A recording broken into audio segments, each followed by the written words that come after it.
Welcome back to the 4th&40 podcast presented by Dorm Room Sports. Today we have a special guest in the studio, but first, please be sure to give our Twitter a follow at 4th&40 pod, and please be sure to go follow our TikTok at 4th&40 pod as well. If you like the show, please subscribe and leave a review on your preferred listening platform, and remember to check back in every Tuesday for the latest episode. Now on to the show. Today in the studio we have a special guest in 1999 Tampa Bay Buccaneers first-round draft pick, Booger McFarland. Booger, how we doing today? Hey man, how you doing, man? I'm just so thankful to be on here today. I'd like to thank all y'all for having me on. I'm here just to talk some sports and talk some football with y'all, man. All right, Booger, glad to hear it. Glad to have you with us, and thank you for you coming on the show. Now, I want to know, can you describe to us your role as a Monday Night Football announcer? Man, so if I'm describing my role, I would say my role as an announcer on Monday Night Football is to tell the viewer what exactly is happening. Right. That goes along the lines of, say someone scores a touchdown, I then tell the viewer that they scored a touchdown. Do you understand that? We understand that. Anything else? Well, in the eyes of the viewer, I'm supposed to have some decent knowledge of the game, which, don't tell anyone, I don't have much of. So when I attempt to describe what's going on, I will have these, what people call burner Twitter accounts that make fun of me. And I do not appreciate that at all. It's understandable. Booger, what's the key in your mind to winning in the NFL? Well, see, in the NFL, to win games, you got to put up more points than the other team. It's very obvious again. Okay. To do that, you got to have a good offense, because the way you score points effectively in the NFL is by having an offense that can score touchdowns. Wow. Wow, that's didn't know that one. Even Zach knew that one. Yeah, that's right, Booker. If you bring out an offense that is ineffective and cannot put the ball in the end zone, then you can't win very many games in the NFL. So to answer your question, yes, I would say you need an offense that can put the ball in the end zone in order to score more points than the other team. Okay, very informative. Thank you, Booger. Dave, do you have a question for Booger? Yeah, so I was just wondering, who do you think will win Rookie of the Year? Well, if I had to put my money on it, I would say I think this is a bit of a trick question here. Y'all trying to get me with this one, I see. I would say the Rookie of the Year is probably going to be someone from this draft class. Wow, you don't say. It's a hot take, Booger. Really going out on a limb with that one. And I would even reach out to say it would be someone in the first round. Oh wow! All right, I narrowed it a little bit. All right. Yeah, so, I mean, I just think whoever comes out, whichever one of those rookies comes out and plays formidably well, will get his recognition and will win Rookie of the Year. all right, Booger. So, what do you think about NFL games without fans? How do you think it will go? Well, as you all know, fans in the stadium make a lot of noise. That's right. But now that there will be no fans, there will be no noise. Okay. So you will be watching the broadcast and you will hear no noise. This effectively takes away the home field advantage, in my opinion. With there being no fans to disrupt the other team, they are not disrupted and they are able to run a fluid offense to score points, in which I said will help them win football games because you need to score more than the other team. Yeah. Well, Booger, I want to start off by saying thanks for taking time out of your day to come and hang out. Oh, and talk with us. no problem. Always an honor. Well, what I really wanted to know is, in your opinion, which team won the draft? You see, you're trying to get me again. Haha. Which team won the draft? If I had to pick, I would say the team that won the draft is going to be the team that has the most production out of their rookies this year. because you draft rookies to play. And if your rookies are playing and they play well, then you drafted well. So, Yeah. in turn, I would say that a team that comes out this year and plays a good amount of rookies and has them play well, that team will have won the draft. Well, it's more really detailed insight from Booger. So stick to the pattern. So to cap it all off here, Booger, which team will be the best next year in your mind? If I had, I would say that the team that wins the Super Bowl next year is going to be the best. Because in order to Okay. win the Super Bowl, you have to be the best. Because when you get to the Super Bowl, that means you've won not one, not two, but possibly 3 playoff games, if not 2. Really? So, and that would mean you beat the best of the best, which in turn answers your question, Rug, that that team would be the best. I suppose it does. Well, thank you very much, Booger. Thanks, Booger. Yeah, thanks, Booger, man. We really appreciate having you on today, man. It was an honor. Yep, I mean, we thanks can so see much. what makes you such a good announcer. Oh, stop. You're Yeah. flattering me now, man. I'm all right. Like I said, it's just those burner Twitter accounts that get under my skin every now and then, man. All right, see you, Booger. All right, thanks for coming See All on. you, right, thanks, man. Booger. Thanks, Booger, for coming on, and it was very important that you came on and helped us out today. Have a great, Yes, wonderful sir. rest of your night. Wow, All what a right. guy. What a guy. Now we're gonna go ahead and transition into a new segment. Booger's a great guy. Now we're gonna go ahead and transition to a new segment called Four Downs, where we just the four analysts go around and talk about We're what they analysts? thought is going on. Yeah, well, you guys are. I mean, definitely I'd like to analysts. think we're analysts. Uh, We analyze the game. I'm an do we not? analyst. Yeah, Analyst? I'm a host. You're an analyst. I mean, that's just how it works. We're just gonna go around the league and talk about what's going on in the past couple weeks. Luke, you have any insight on what you want to talk about with Leonard Fournette? Well, Rug was Segue. actually going to Yeah, talk about that one. Thanks, as Zach was saying, I would like to talk about Leonard Fournette. And so the Jaguars declined Leonard Fournette's 5th-year option. And I think this was a good decision, as I think Leonard Fournette is a mediocre running back. If they had picked up his option, he'd be the 5th highest paid running back in the league. So he's great with volume stats, but he's not efficient. And according to Pro Football Focus, he was the 47th graded running back last season, which is lower than guys like Rex Burkhead, Jordan Howard, and Ronald Jones. Like Zach probably doesn't even know who Rex Burkhead and Jordan Howard are. He's been New England suspended. Patriots. Thank you. He's been suspended multiple times in his career, arrested once. He's injury prone, terrible in pass protection, and he has maturity issues, even showcased when he was upset in the locker room last season after only receiving the ball 8 times, which I do understand in that case. But I like what the Jaguars did. Is that it? Or you just Oh not, my! not...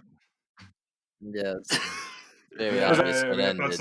I thought someone else would want to comment on it. I mean, No, we just, talked didn't about that just- too, how it's one person. Rapid topic. fire, Zach. Okay.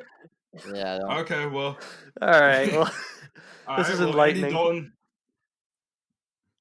All right. Well, Andy Dalton to the Cowboys. Obviously, that's Dave's favorite team. So we're gonna let Dave speak on what he thinks about that. I personally love the signing. We got him. He's more than likely probably gonna be making closer because he signed for 1 year, $7 million, $3 million guaranteed. Probably closer to the $3 million range because that $7 million is for incentives and whatnot.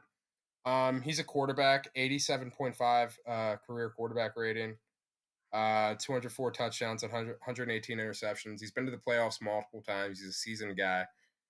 Someone who can come in, sit behind Dak, and should he go down, can in a 5-game stretch probably give you 2 or 3 games, win you 2 or 3 games, and that's really all you can ask for in the quarterback.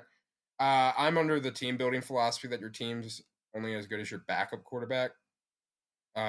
Just because your backup quarterback pushes your starter, and if your backup quarterback's good, then your starting quarterback's more than likely good. Obviously. Sorry, Booger's rubbing off on me there. But yeah, I love the signing. You see what happened with the Eagles when they had Nick Foles.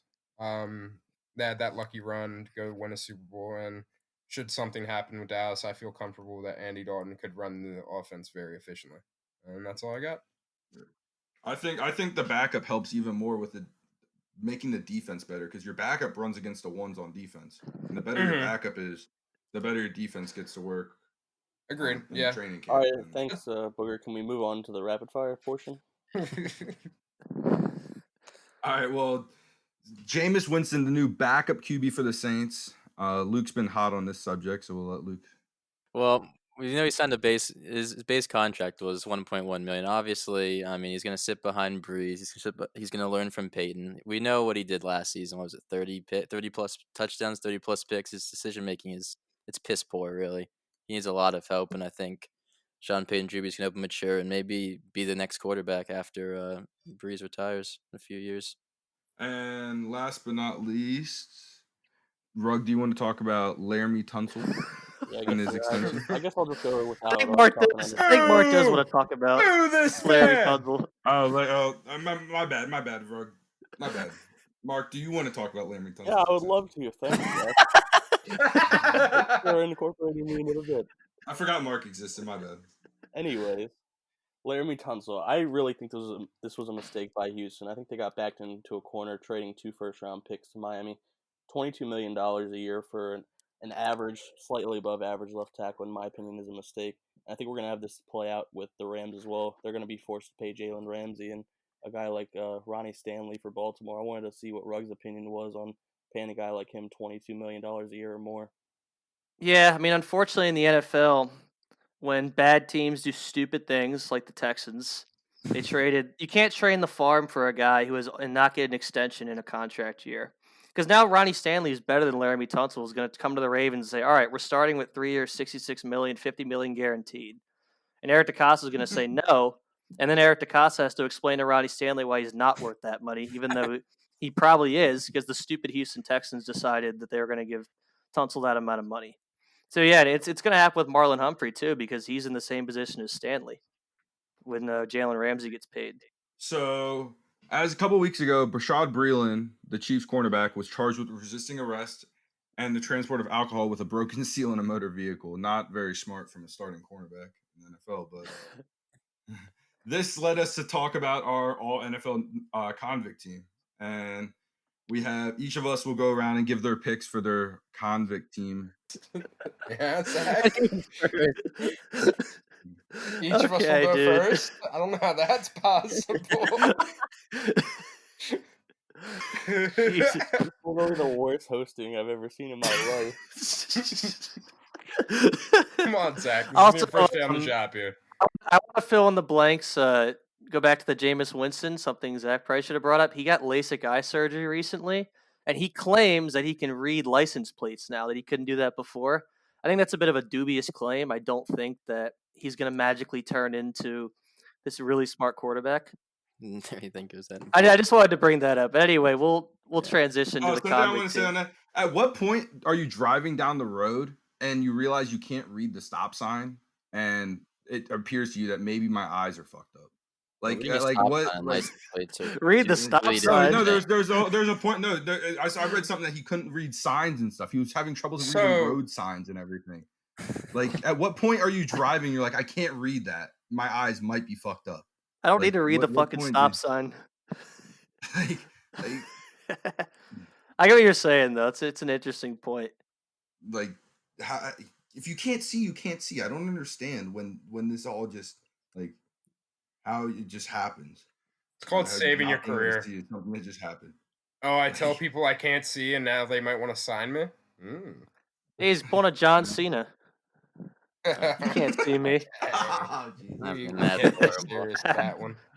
That's bad. Between that and the host, I might have to end. That was end it a little great. Soon here. All right, let's get into this convict team, please. I'm going to start us off here. I'm going to go with Sheldon Richardson, D-end, New York Jets.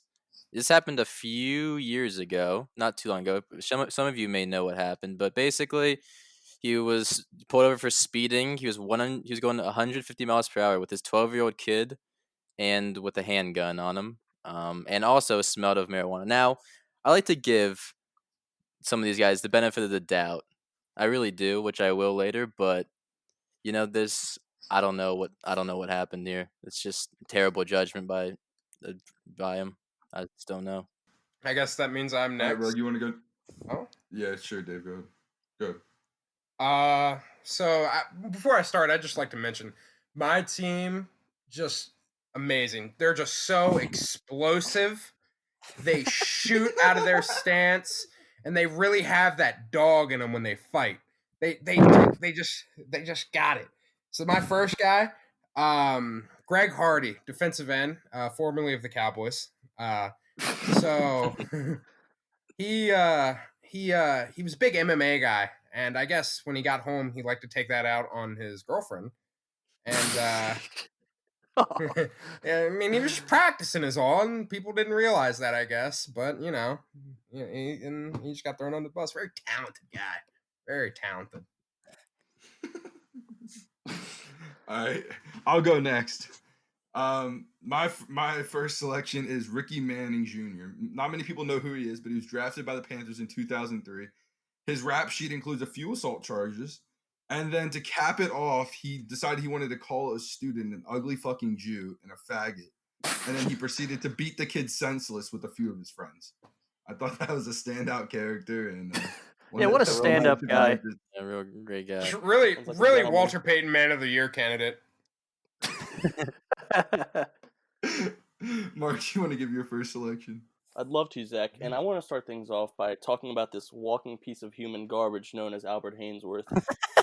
So, as many of you know, that he got a $100 million deal from the Washington Redskins, my team, of course, and he actually got arrested for groping a woman in D.C. And he couldn't even pass his 40-yard dash physical test in the offseason. He was so fat, and he was giving up on plays in the middle of the season. So he's just an all-time teamer here on the Convict Olympics here. I mean, he was a talented guy. I remember very vividly when he stomped Andre Garard's face in with his cleat and gave him 20 stitches. Just required so much talent to do. Yeah, just a great guy. All right, Rug, you want to take us off with our next one? Yeah, absolutely. So my first selection is Big Ben Roethlisberger. He has his way with the ladies, unfortunately. He has been accused of sexual assault twice. In 2008, Roethlisberger was accused of raping a girl in his room at a Nevada hotel. He got away with it, though. The charges were dropped conveniently. So then, wow. in March 2010, an anonymous college student alleged that Roethlisberger raped her in a bathroom stall in the back of a nightclub in Milledgeville, Georgia. So not a great guy with the ladies. No incidents since then for Big Ben, so might have learned his lesson. Well, my next one, I'm going to go with Adrian Peterson here, what he did, I mean, it's bullshit, to be honest. I don't think he even did anything wrong. He beat the shit out of his child with a tree branch. I mean, that's discipline, to be honest. I don't see any problem. These TikTok kids that are coming out with they're doing their dances, their hand shapes, they're doing a whole bunch of shit. I think they could benefit from someone like Adrian Peterson as their Wiggle father. dickers. Yeah, wiggle dickers, as Barstool says. I think they need someone like Adrian Peterson in their lives. This next guy I got, he really shoots out of his stance well. He needs to clean up a little better in his technique. Aaron Hernandez. I'm pretty sure we all know him from the documentary. Even if you don't, he was a pretty talented tight end, and I just think he brings a lot of character to the team, a lot of attitude. One would say, to really flip that switch and just have that killer mindset. That's right. Ain't that the truth? Well, my next pick is former wide receiver, New York Jets wide receiver Robbie Anderson, who was pulled over for reckless driving and told the cop he would fuck his wife, and decided that he was going to resist arrest after that. I mean, that might be one of the best. Good side. That might be one of the best one-liners to say to a cop. I mean, I think you can get out of whatever charge you have with that. I mean, he just has a way with words with the cop, dude. I mean, if I want to get out of a ticket, you compliment him. You let him know he's handsome or something. You say he'd fuck his wife. I'm sure all of that just flies. Just gets you right out of that ticket. I mean, if you think about it, he really got through it. He basically just told the cop his wife was hot. Like that's one way to look at it. I'm sure that's how the cop took it. That was what he was Yeah, I thinking mean- when he heard that. Yeah. All right. Mark. Well, our Mark. next member actually won a gold medal in the Idiot Olympics, as a matter of fact. And he actually is a former drug addict that used to sleep underneath his car. Arrested for DUI twice in his first 2 seasons in the NFL. Arrested on 3 felony counts of having an illegal assault weapon. Shots were fired and he got stabbed, actually. Arrested for making bomb threats. Arrested for DUI again. And then he got arrested for domestic violence. And you guys would never guess that he is actually a current member of the Dallas Cowboys. And his name is Alden Smith. Just a great guy. I mean, you never know what you're going to get with this guy. We know he's violent. We know he's explosive off the edge. Just an all-around great ball player. That's right. So, this next player has a very sad story. Ray Rice, before 2014, that fateful night in February in that elevator, was an upstanding guy in the NFL. And one night in an Atlantic City, New Jersey casino, Rice and his fiancee, Janae Palmer, stepped in the elevator. They took the elevator down. The video shows what happened. It was pretty gruesome. Rice dragged her out of the elevator. They proceeded to get married on March 28th, a month and a half later. And then Ray Rice decided he's going to cry to Steve Bisciotti, the Ravens owner, and basically try and find a way to embellish what happened in that elevator, like come up with some mental gymnastics for how his fiancee was unconscious, being ready to be dragged out of the elevator. And then the video came out, and the rest is history. I mean, if So that's, that's not Ray love, what Rice. is? I mean, I was just under the Yeah, impression, right. and I was just under the impression they had a little party in the elevator. Maybe she got a little too drunk, passed out. You know, I mean, Ray Rice. I don't see what else could have happened. Yeah. Personally, I mean, we I'm gonna did go see what else happened, I unfortunately. mean, videos lie. Videos lie. Uh-huh. yeah, it could have been tampered with. There are Steelers and Bengals fans out there. I'm going to go with my next one here. I'm going to go with Plaxico Burress, wide receiver, Giants. Now, he was a talented wide receiver, but he didn't quite have those glue hands that the receivers had because he happened to accidentally shoot himself in a nightclub about a few years back. Not the brightest guy. And I don't even know if he played after that. I don't think he did. I think he did. He played for the Steelers after. Oh, that was Pretty sure. after? Okay, well. He had a Wasn't few, the he had a few same. years with him. Yeah. Well, that tends to happen when you shoot yourself through your quad. So, Yeah. you know, you kind of lose a step there. Y'all done there, Luke? Yep. Well, this next guy on my team, he brings that dog to the team, that fight. It's my quarterback, QB1, Michael Vick, just a talented athlete. Can really toss the rock, and he's just not a big fan of dogs. And apparently, to some people, my quarterback making dogs fight each other is inhumane, and it's not okay. You know, he can go out on Sunday, he can throw the rock. That's all I care about. So, I'm kidding. I'm going to have to agree with not. that. If you make Well- dogs fight, I mean, that could be overlooked as long as you're winning games for your team. Yeah, that's what I'm saying, man. I think that's been proven for all these players. After Ben Roethlisberger raped a girl, he's still playing in the NFL. Alden Smith and beat up a chick. These Get things drunk aren't a few important. times while driving. A few bomb threats here and there. And as long as you're winning football games, I don't think it really matters. Yeah, none of those Steelers fans skipped the parade in 2010 as the rape allegation was going on. Buddy. Well, my next pick will definitely be the most notorious one on this list and the most well-known across America, and that's O.J. Simpson. O.J. Simpson was a standout guy. Everyone loved him, as seen in the ESPN documentary. There's really no one that doesn't love O.J. Free O.J. He's simply a killer. I mean, that trial was the most rigged thing ever. I don't even want to get into the robbery in Vegas and why he actually got arrested in jail time. I mean, he's simply a killer. There's no other debating that. And yeah, that's going to be my. Well, there's third two sides to selection. every story, Zach. Let's be fair here. You're innocent until proven guilty, Zach. Never forget that. Well, I think we could actually say the same thing about this next guy. And O.J. Simpson was actually this guy's mentor, I believe. And his name is Jerry Lewis.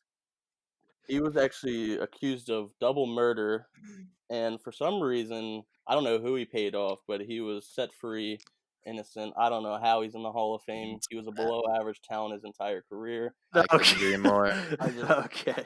I don't understand personally how you can kill two people and get away with it, but I guess if O.J. Simpson's your mentor, he teaches you how to get away with it. That's right. Just a preposterous allegation. Just absolutely preposterous. Just Ray Lewis does not belong on this list. No. Absolutely not. My hero. Well, he was arrested and there was a trial and everything. This is the convict team. Sorry. That's right. He It's did bad. not kill anybody. That's all Yeah, I he know. just he had his Well, I'm sure he's bodyguards good at go it. kill two people. He basically did what the rapper YNW Melly did. He had two people kill people, and one's on the death chair and one's in the Hall of Fame. So I mean, Look, Ray Lewis. All I know is Ray Lewis found God, and God is guiding the way for Ray Lewis, Okay. and Ray Lewis is guiding the way for all of us. That's all I know. That doesn't make him a not killer. That doesn't mean just because he found God. doesn't I mean have that nothing he to didn't say kill on him. that. All I can say is the justice system did its job, and did not let an innocent man go free. And Ray Lewis is an innocent man. Could not disagree more, but let's move on.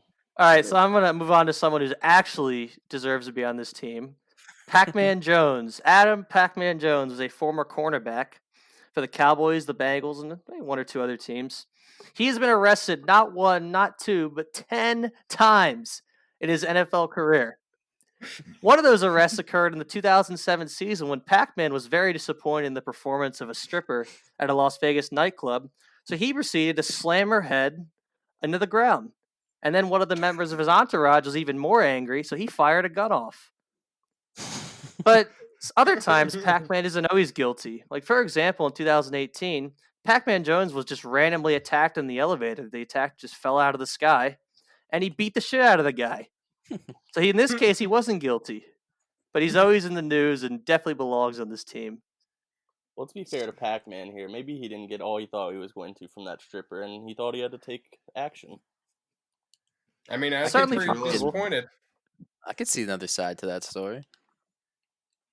Something sent him off. All right, so it's time for the honorable mentions. I think it is. Yeah, we We all got- get our 3 picks. We'll get into honorable mention. So we got a list of honorable mentions. People that didn't quite make the All NFL convict team, but had some funnier, less violent acts. So I'm gonna go. My pick was Prince Shembo, linebacker, Falcons, former. What he did was he killed his ex-girlfriend's Yorkie dog. Now, if we know about what we know about Yorkie dogs, is they're these little pieces of shit puppies that yap. Well, I don't see much wrong with that either. If I had a Yorkie, I'd feed it rat poisoning, but that's besides the point. I actually have two guys. One guy, my colleagues, we've discussed, but one guy they may not know, and I'm kind of throwing it out there as a little surprise. First guy I'd like to discuss, he's really explosive out of his stance. Great receiver. You guys may not know him. His name is Trevor Davis. He actually got arrested at a LAX airport for joking about having bombs and explosives in his bags. Now, I'm no genius, but when I go to an airport, I think it's more than reasonable to joke about bombs and explosives in your bags, and I just think the airport took it to an extreme. My second guy, this wasn't a criminal act. It wasn't technically criminal. It's just a little side funny note. Fletcher Cox. So Fletcher Cox actually went out and he had intercourse with somebody's wife. So that woman's husband came to his house with a baseball bat. Fletcher Cox, in turn, kicks down the door like John Wick and comes out with a shotgun and chases him away. That's a great one. I'm not sure how many people know that story, but it's absolutely Definitely just worth festive. an honorable mention. That guy took 2 L's. Damn. That's rough. That is rough. There's another somebody that There's another somebody that got cheated on, but I'm not going to say for the purpose of defending my team. So we're gonna leave that as it is. Oh. Yeah. Wait, who? Russell Who on the Wilson. Seahawks Oh. got cheated on? R- Oh, I didn't know that. That's Allegedly, unfortunate. Golden Tate allegedly hooked up Oh, by with Golden Russell Tate? Wilson's wife. Oh my god. Allegedly, and that's why he was What? traded. Allegedly. Dude, You Russell know, Wilson's Russell such a Wilson. cornball. No, he's a stand-up guy. He wouldn't go for that shit. You know him. He's a tough, blue collar guy. He wouldn't go for Couldn't something be like my number one quarterback in the NFL. He's such a softie. That's why he's taking care of Future's kids now. that. Okay, it's not the time for that. All right. My honorable mention is the New York Giants D lineman Lawrence Taylor. Lawrence Taylor had a few run-ins with the law, but after his playing career, he admitted to having his house as a crack house, as a legit, fully functioning No, crack that's- house. that's not a problem. This is it's a Hall of Famer. His Michael house is a Irvin. crack Michael house. Irvin probably swung through there a few times. Like I'm not seeing this shit. Plenty of Trust me, Michael Irvin was close to being right here where Lawrence Taylor is. I saw that. But yeah, Lawrence Taylor known to be the crack house man. So. Oh Our next guy man. on our honorable mention list, I think we're all familiar with. His name is Greg Robinson, former left tackle of the Cleveland Browns, was caught smuggling over 200 pounds of weed across the U.S.-Mexico border. And I don't know why an NFL player would feel the need to smuggle 200 pounds of weed across the border. You would think they have plenty of money, but there was just never enough weed in this world, I guess. You know, that's the thing. Like he was doing it for money too. You just don't have 200 pounds of weed like casually like smoking that. Like I'm sorry, that's just not something somebody does. Yeah, and he's so Isn't bad. 200 pounds of weed like a truckload? Isn't that like a tractor trailer full? Is it? Probably no. It's a good amount though. I wouldn't know. That's a lot of weed. 200 pounds of weed is a lot of weed. I don't know what made him think he was getting that over the border. Like, how the fuck are you gonna get that through border security? Well, he's Cartels do it on a daily basis. Yeah, it's true. he has been playing offensive line his whole life. His brain is probably mush. So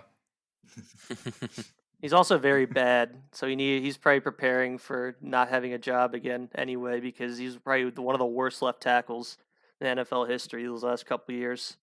So I'm gonna go ahead. I'll go ahead and with my honorable mention, and everyone knows who this is. This is Josh Gordon.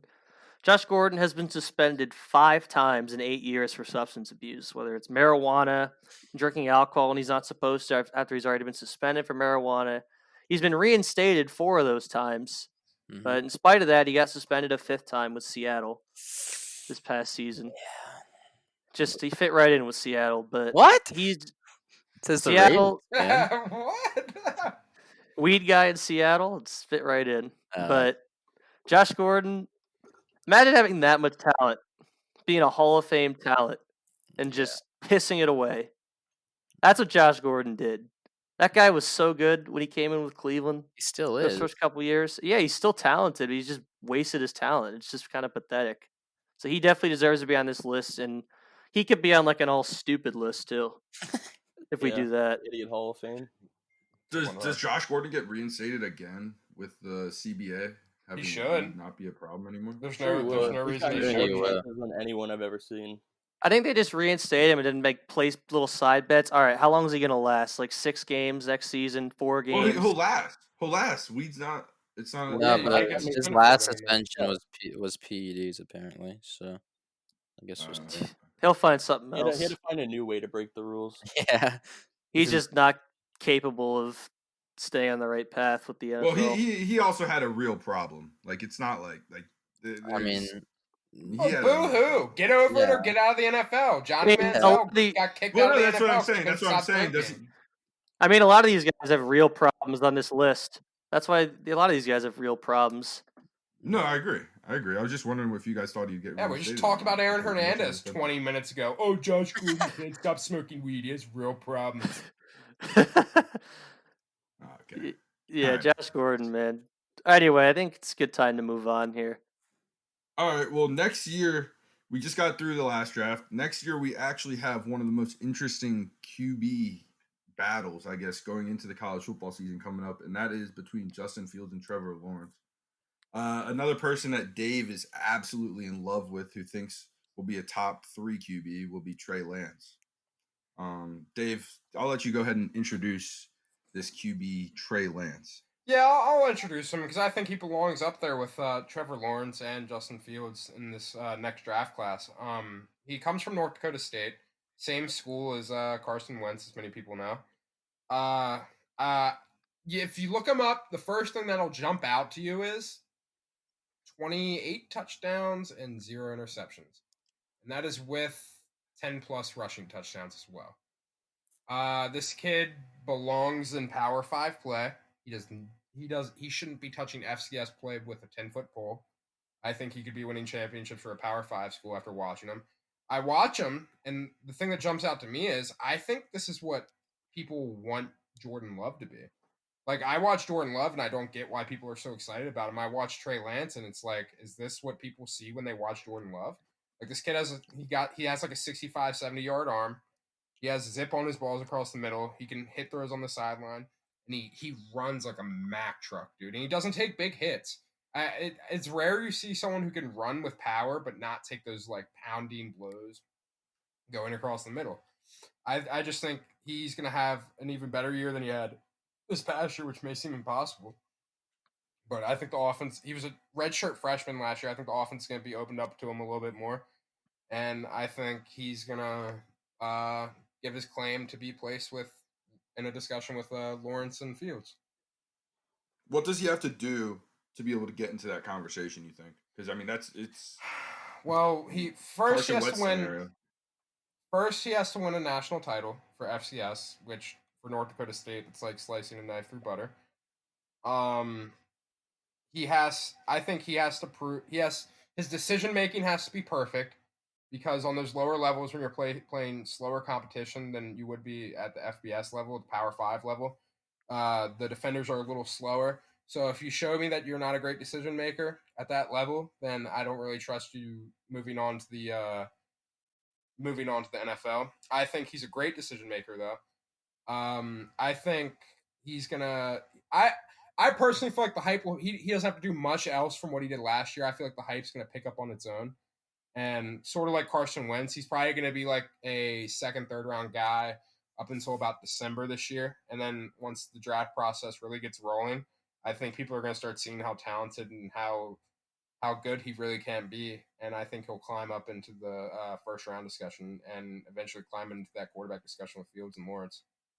Yeah, I totally agree, especially because you saw where Josh Allen ended up going. Josh Allen was an unknown commodity for a while at Wyoming. Josh Allen only completed like 59% of his passes in the upper 50s. Trey Lance completed 66% of his passes last season. He also ran for 1,100 yards. And at 6'3", 220, he's not a guy I'm worried about getting hurt either. He has a great feel for the game, and he's just really, for a redshirt freshman, was really polished. And I think there's no doubt he's going to go in the top 15, top 10 when it's all said and done, like you said. Do you think he can overtake either Justin Fields or Trevor Lawrence? That's a tough one. I don't think he gets that far. I think Fields and Lawrence still end up going before him. I just think right now Fields and Lawrence are in the best position to win a national title for that. They're probably going to be playing each other in the playoffs again next year. And yeah, they're going to have their Bird and Magic moment. I feel like the story between those two kind of makes it impossible for any other quarterback to climb in between them. Just because they're two quarterbacks from Georgia. They grew up within 50 miles of each other. They played each other in the playoffs, and they work out together. The game they played against each other last year was a classic. That playoff game, oh my god, it was a great game. And I just feel like they're going to be linked. They're going to be linked together for a long time. So for an FCS quarterback to climb up and try and get in between them and get into that like really number 2 or number 1 discussion, I feel like it will just be a little too much for Trey Lance. I still think he goes top 15, top 10, and he's a very talented quarterback. I think he has as much potential as those two as well. I just think that it like I said, the storyline and what teams will see, the hype, it's going to be hard for him to get into that conversation. I think we could easily see a team like Washington, who's going to have a top 5 pick next year, take one of these guys once Dwayne Haskins shits the sheets. Well, that's just not going to happen. Dwayne Haskins is going to prove to everyone he's a franchise quarterback this year. Yeah, let's hope not. So they're not just stuck Yeah. down a black hole for 8 years. Well, I actually agree with you there. I hope it goes one way or the other. I hope he proves he's legit, or I hope he proves he's garbage, so we can move on. I hope he's not just average. Yeah. Well, What do you that'd guys- be another what- first-round pick down What the do you fucking guys think? shitter. What do you guys think as far as like Fields and Lawrence though? Who do you guys think if you had to pick today, who would you guys take? I'm curious. Trevor Lawrence. I just Lawrence? love big old Trevor. I haven't watched Sexy enough of it, motherfucker. but Trevor Lawrence, I don't know. Justin Fields, baby. Really, Big Ruggs? You're a Fields guy? I'm sold barely. I think I like Lawrence a lot too, but Justin Fields is such a good decision maker, play in, play out. He was so consistent last season with short yardage throws, deep passes. He always knew when to tuck and run and when to pass. His passing grade last year for Pro Football Focus on drop back passes, which are passes that don't include RPOs, play action passes, and bootlegs, was 93.4. Whereas Trevor Lawrence in his first 7 games last year on those same type of passes was only 57 of 120 for 929 yards. And he only threw an accurate pass past the line of scrimmage on 34.4% of his attempts, which was 107th in the country behind Kentucky's Sawyer Smith. I don't know who that is. Great name. And the reason I say that though is not to say that Trevor Lawrence is bad. I just think he's after his superb freshman season, he showed some signs of inconsistency last year and showed some signs of being a glorified Josh Allen. So I think he just needs to show this upcoming year that he is this consistent superstar talent. Because Fields, not because he puts him in a bad spot, but Fields was so good last season. Fields just game in and game out was so efficient with the football. He's such a good decision maker. He manipulates safeties really well, and I just love watching him play. Well, I think What's what funny really hurt about that- Trevor Lawrence is, hold on, Dave. What really hurt Trevor Lawrence is Clemson didn't really play anybody until Ohio State last year. They didn't have anybody in the ACC that was worth playing. I don't think anybody in the ACC was ranked last year. Florida State was down, Miami was down, all those guys. So it'll be interesting when they play a couple SEC teams this year. It'll be interesting to see what he does against those teams. I was just gonna say, I find it interesting about Rugg's comment on his decision making. It's just so not funny. It's ironic how their season ended on decision making, but not by Justin Fields, the receiver running the wrong route in the end zone and causing that interception. I thought Fields played really well. I think they both played really well that game. Lawrence kind of struggled at the beginning and picked it up towards the end. Like you said, Rugg, my big problem with Lawrence is his consistency. When I watch him, it's some throws he's off. He's off by a good margin too. But he seems really. I don't know about you guys. I don't know if you guys catch this when you watch them. It seems like he's a really rhythm based player. When he gets in a rhythm, he 100%. He starts moving better. Yeah. He just looks like he gets in a rhythm, gets more comfortable. Yeah, I agree. Absolutely. I have one last question regarding this. Do you see, because Trevor Lawrence didn't really show huge improvement last year, do you see another Jake Fromm situation with Trevor Lawrence? Oh, next no. year, potentially? No, it's a good question, but he's far I more think talented. I get where you're coming from with that question. Yet, like Luke said, I think the raw talent that Lawrence has is head and shoulders above what Fromm. Fromm has always had a weak arm. Fromm, he doesn't have a lot of zip on his passes. That's a good question. Yeah, Fromm just needs help. I mean, Trevor Lawrence is was born in a lab to play quarterback with the physical tools. He's like Sunshine off of Remember the Titans. He looks the part, and he's got all the physical tools. And Jake Fromm's just kind of boring. Jake Fromm's one of those guys that comes in polished because he has to be polished because his physical tools suck. And I think NFL teams realized in the draft that there's no upside with this guy, and that's why he fell. Mm-hmm. Yeah. Well, moving on. Last week, everyone got to see the actual details of what Alex Smith has been going through with his injury, his recovery, his rehab. And I just want to say that was probably the most disgusting thing I've watched. I can, in my recent memory. I mean, we got to sit there and watch a dude break his leg like 8 times. And then we got to see the Joe Theismann injury. And I was just squirming the whole time. It was one of the most disgusting things I ever see. But well, Mark, I know you were at the game, right? Yeah, I was at the game. It was actually a really scary scene. Everyone in the crowd was in shock. It was just gross, and everyone knew right away his career was in jeopardy. I mean, you could see when his leg snapped in half, and the details of the documentary were just surprising. That he's lucky to even be alive, let alone have his leg. and it's truly inspiring that he's even trying to get back into the NFL. Did they show Yeah. like the replay of it on like the jumbotron or whatever at the game? Yeah, it was really bad. Everyone knew right away. Dude's got nuts, man. To try and make an NFL comeback after something like that. Yeah. Just something. He had flesh-eating bacteria in his leg, and he had to have 17 surgeries on that leg. They had to take muscles out of his thighs, his other calf. It was really brutal injury.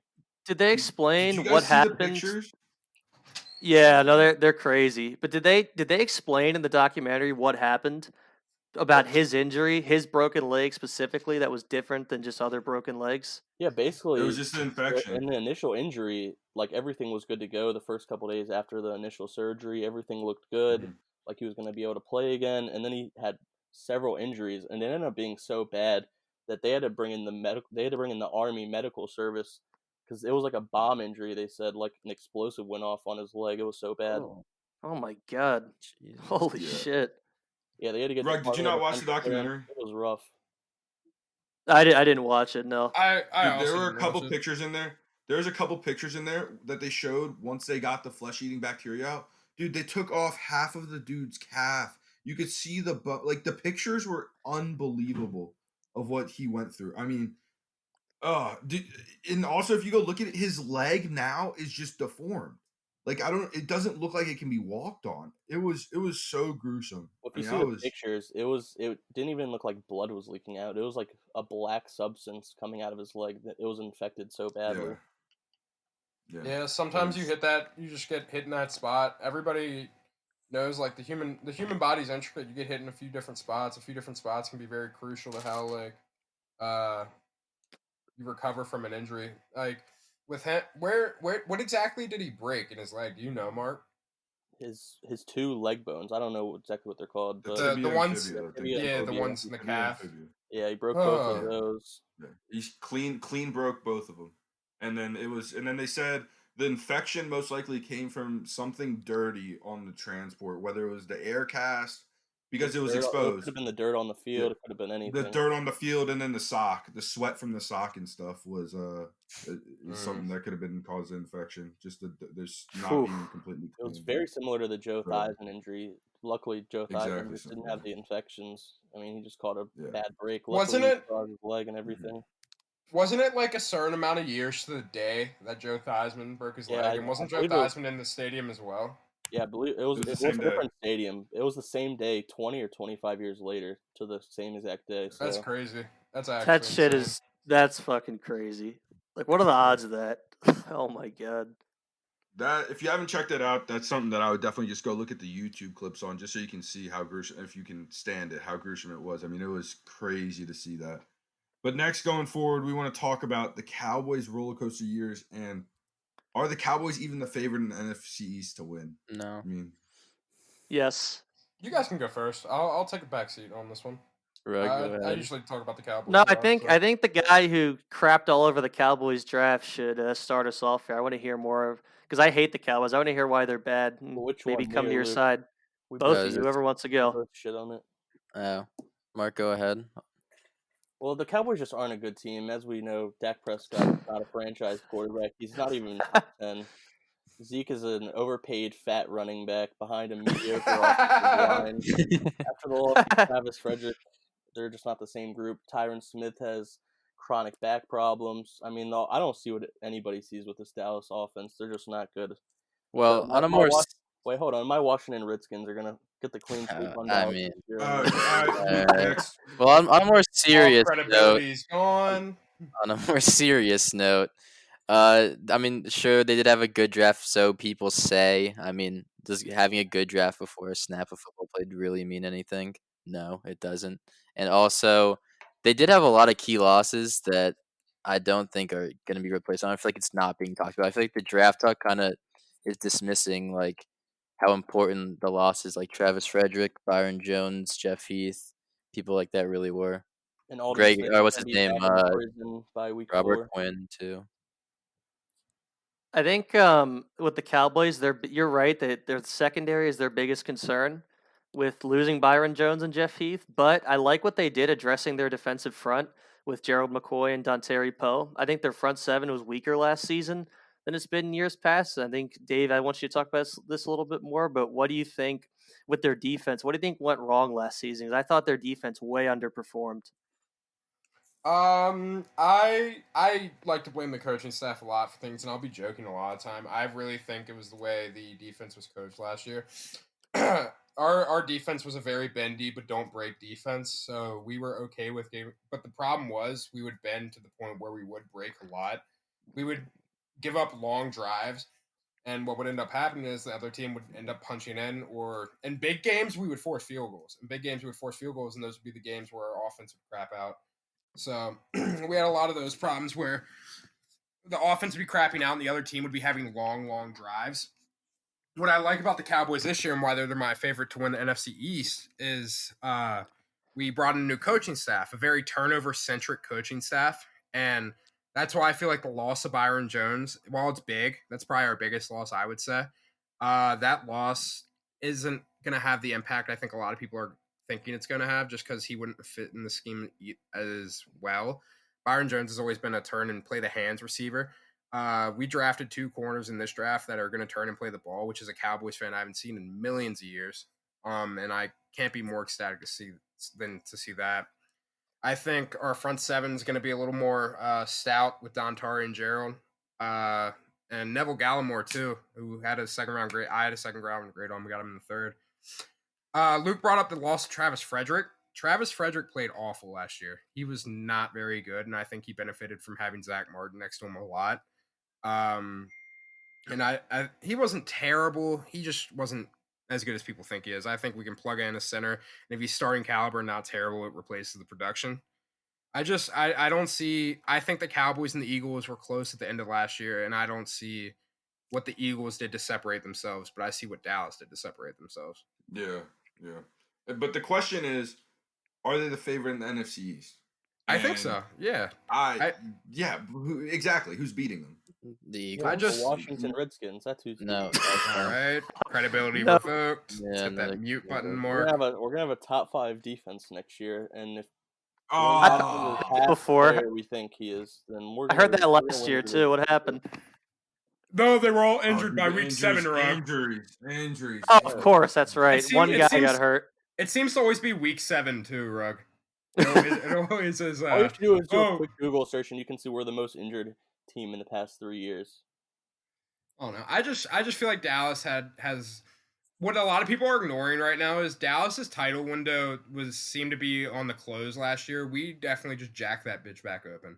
I feel we cap a lot of our young core. We drafted a lot of young guys I feel like are going to come in and be instant impact players that can develop into something even more special. So I just feel like we jacked the window back open and we have a better chance to contend this year. I can't wait till if not than last year. Puts Tyron Smith in a retirement home once and for all. He's as overrated as he's always been. He's never been a top left tackle. People just say Okay, yeah, that's what it is. But do you think Dallas made a mistake paying Ezekiel Elliott and DeMarcus Lawrence and Jalen Smith before they paid Amari Cooper, and they still have to pay Dak, and they'd let Byron go? Do you think that's going to come back to haunt them as their secondary depth gets diminished after this season with so many guys being free agents? I think Dallas didn't keep Byron. The more I'm looking into it, not because we couldn't pay for him, which it would have been a struggle to keep everyone, obviously. Like, we would have been strapped elsewhere. But not because we couldn't pay for him, but because he wasn't a mold for the new scheme that we're bringing in. Like I said, we're bringing in more Mike Nolan, who's a more turnover-centric defensive coordinator. And I just feel like paying Byron a lot of money for someone who's not going to force a lot of turnovers in a defense where you want to force turnovers because you're going to give up yards regardless. I just feel like that wouldn't have been smart. So I feel like it was the right move by Dallas. And as far as paying everyone else, paying Zeke and DeMarcus before everyone else, at this point, it's looking like it's not going to matter because it seems we're going to get Dak paid probably for a few million more than we would have if we paid him back in December. Yeah, it's a good point. I think Dallas has really righted the ship ever since they got Amari back and then having this really good draft. I don't mind the paying DeMarcus Lawrence, but Amari Cooper doesn't show up for games on the road. He only shows up for games at home. And Zeke Elliott is about ready to retire. He's ready to ride off into the sunset and grab the boobs at bars in Dallas. No, So I agree. I agree with your Amari statement, but my thing is, Amari he's going to get a lot more one-on-one now, and if anyone's going to get For open in what, that one-on-one slot coverage, it's receiver him. you drafted in the first round? That slot receiver. Like he's CD not the Lamb best isn't receiver good. in the class. All right. Okay. Can I mention that if the Redskins offered Amari Cooper $20 million more than Dallas, and he said no, and if the Redskins had signed Amari Cooper, Mark would have his pom poms out, Yeah. just cheerleading him all off season. Yeah, Oh he'd my be a God, the number 2 Redskins! receiver, not like he's a number 1 receiver in Dallas. He's not a number 1 receiver. He's a number 2. So Oh, so I'd be Terry happy in that McLaurin's role. already better than Yeah, Amari he is. Cooper. Whoa. All right, so on the topic of Dallas Cowboys, what I did to prepare for this week was I gathered some listener questions from our listeners, and this first one's about Dallas. So this is going to be Michael from Dallas. He has a question he's going to submit. He submitted. Yo, what's up? This is Michael from Dallas. I'm a big time Dallas Cowboys fan. And I just want to say I really did not like our draft at all. I think most importantly, I don't understand why we took CeeDee Lamb and then Trayvon Diggs. Diggs, he struggles against the deep ball, and CeeDee Lamb is just a kind of a product of the Lincoln Riley offense. And I feel like that he reminds me a lot of Corey Davis, and we see what happened with him in Tennessee. On top of that, we don't have a quarterback. What was this guy's name And again? that's just the reality of it. Michael. So Super Bowl teams have quarterbacks. We don't have a quarterback. We're not a Super Bowl team. On top of that, we paid Ezekiel Elliott all that money. Yeah, I mean, at some point, you just got to learn that paying running backs will never work. The running back by committee will always be the answer in the NFL level. On top of that, I thought we needed more safety help. I know we addressed that later in the draft, but at the same time, it's like, it's not enough. With guys like Eric Berry and in free agency, you kind of hope to bring in a veteran that can kind of fill a role like that. Amari Cooper's a good player, but at the end of the day, we don't have someone that can get him the ball. So it's a little frustrating. Our offensive line, yeah, we got Bidas and we get drafted Travis Frederick. I think that's just kind of some recency bias. I don't think that he's near the player Frederick was. There's a reason he fell to the 4th round, and realistically, I just don't see the season going well for us. I think we should blow the whole thing up and start from scratch. And Mike McCarthy, he needs to go as well. Now I think you brought up some great points in that question, Ca- Dave. I would you actually- like Cowboys fan with a brain. I am a I big mean, I fan can't- of this Mike guy. You might have to put me in touch Yeah. with him. We actually have a realistic Cowboys fan for once. So Dave, do you want to comment on that? I mean, I can't argue with him. He made some very valid points. Just you got to get rid of Mike McCarthy before he even coaches a game. I mean, that's the surefire way to success. Like he said, we addressed safety in the later rounds and round never, and I feel like that kind of definitely is going to help out the team, especially because we didn't sign anybody in the free agency to address safety like Clinton Dix or or someone of that nature. So I mean, Xavier Mike, Woods. yeah, Xavier Woods. Mike just seems like he's very knowledgeable on Dallas. I honestly love to have a conversation with him about Dallas. I always love talking about the Cowboys, and someone with that value and that amount of knowledge when it comes to talking about the Cowboys, I always enjoy having. Okay, so I'm gonna move on to our next question. This is Otis from Ashburn. I don't really understand what his question was, but we're gonna listen to it anyways. Otis from Ashburn. Hey guys, this is Otis from Ashburn. This one's for big old Riggio. And I was wondering what you guys, the Cowboys, are going to do after Jerry Jones dies at the ripe old age of 91. And so someone can lead you to a bunch of 8-8, maybe a 9-7 season every here and there with the most talented roster in the league. Thank you. Well, Otis. I guess my answer to Otis the Ox would be I guess we're just gonna move on after Jerry dies. Not much you can do. I'm not sure how I'm supposed to actually answer that. I don't know. Am I supposed to hold the funeral for the guy? I'm just I don't know, but let's move on. This one is for Rug. This is Jack from Pennsylvania, and he also brings up some very interesting questions that probably should be discussed. It's Jack from Pennsylvania. Hey, this is Jack Goff from Jefferson Ridge, Pennsylvania. Huge fan of this podcast and what you guys are doing to make the most out of this difficult time. Quick question though. Why do you let the guy who doesn't know how to work a microphone and who also has the worst takes by light years compared to everyone else get his own segment on the show. I think it was called Rogue's Corner. It just doesn't make any sense to me. Just a ridiculous question, in my opinion. I mean, I think he brings up a great point.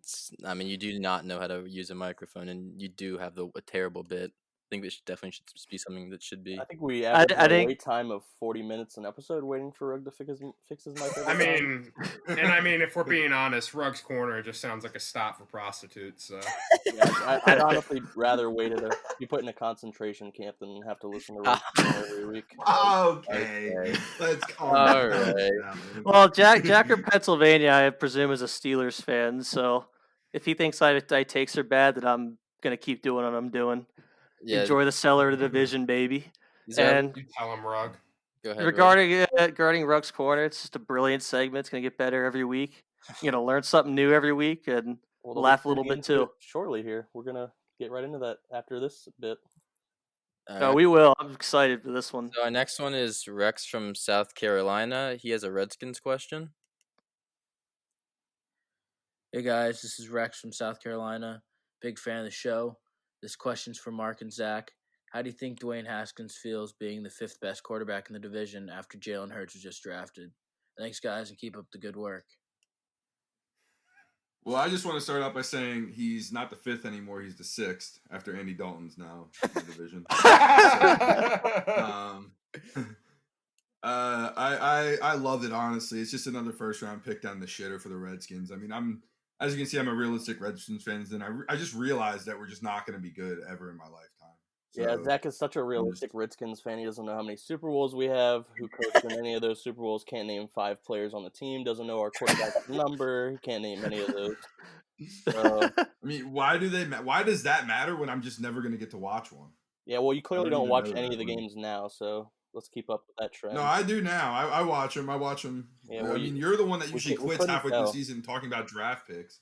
And then as soon as the draft comes, you say that we're going to be a number 1 pick. Well, now that Bruce Allen's gone, I don't have to worry about that, but I disagree wholeheartedly. Dwayne Haskins is by far the best quarterback in the division now. Carson Wentz can't stay healthy for more than 8 games in a season. Dak Prescott's a glorified mascot. He's not a good quarterback in the slightest. So go ahead, Dallas, give him $40 million a season, and go ahead and be 8-8 every season. All right, we're gonna move on to Ben from Buckystown. He's got a 2-parter here. What's up, guys? My name's Ben Bendover from Buckystown, Maryland. I gotta say, I'm a huge fan of the Hail Mary podcast, and I look forward to each show you guys put out. So I've got 2 questions for y'all. First, given the current COVID-19 situation, do y'all think it's reasonable to expect New York University's football season to kick off at its scheduled time this fall? And secondly, how'd you guys convince Shrek to host your show? If I'm being honest, I really thought he was make-believe. Hey, thanks, guys. I really appreciate you taking my questions. Okay. So to answer the first question, nobody gives a fuck about NYU football. Let's just get that out of the way. They even I have don't think NYU has a team. I'm pretty sure NYU doesn't have a team. Okay, so they That's didn't have the a thing. team.